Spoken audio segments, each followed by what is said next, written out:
अक्षरा एकनाथ धनावडे इयत्ता 5वी तुकडी ब मधील विद्यार्थी तुमच्या समोर विषय मांडते। मी लक्ष्मीबाई भाऊराव पाटील बोलते। कष्टाने वाढविले मेहनतीने शिकवले, कष्टाने वाढविले मेहनतीने शिकवले।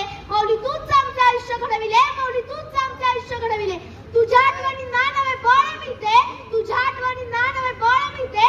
तुझ्या स्मरणाची ज्योत मनात कायम ठेवते, तुझ्या स्मरणाची ज्योत मनात कायम ठेवते। आपल्या पतीच्या शैक्षणिक व सामाजिक कार्यात साथ देणारी मानवत्वादी भूमिकेतून एक अलौकिक सहचरणी म्हणून माझे स्थान अद्वितीय आहे असे तुम्हीच म्हणताना। भाऊरावांच्या कार्यात त्याला झोकून देणारी त्यागी व सर्वसमावेशक कृत्य असणारी स्त्री। माझा जन्म 7 जून 1894 रोजी कोल्हापूर जिल्ह्यातील कुंभोजा गावी झाला। सर्वांप्रमाणेच मला देखील टोपण नाव होते, ते म्हणजे आदाक्का। माझे बालपण, शिक्षण सर्व काही सुखात गेले।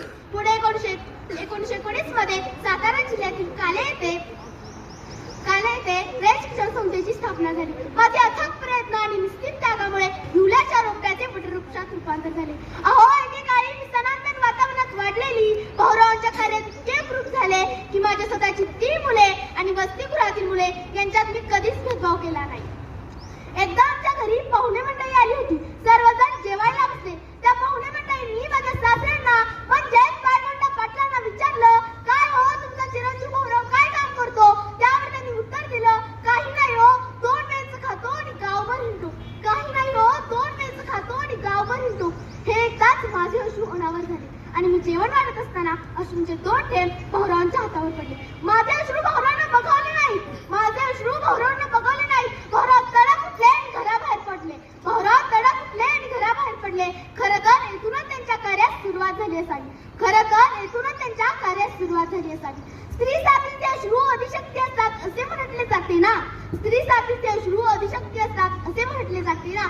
जसे की सीतेच्या अश्रूंनी रामायण घडले, सीतेच्या अश्रूंनी रामायण घडले, द्रौपदीच्या अश्रूंनी महाभारत घडले, द्रौपदीच्या अश्रूंनी महाभारत घडले आणि माझ्या अश्रूंनी नामवंत अशी रयत शिक्षण संस्थेची निर्मिती झाली। भाऊराव असेच एकदा बाहेरगावी गेले असताना वसतिगृहातील धान्य संपले होते। मुले उपाशी होती हे मला समजले। माझ्या पुढे प्रश्न निर्माण झाला की आता या मुलांचे पोट कसे भरायचे, कारण माझे सर्व दागिने यापूर्वीच वसतिगृहासाठी झाले होते।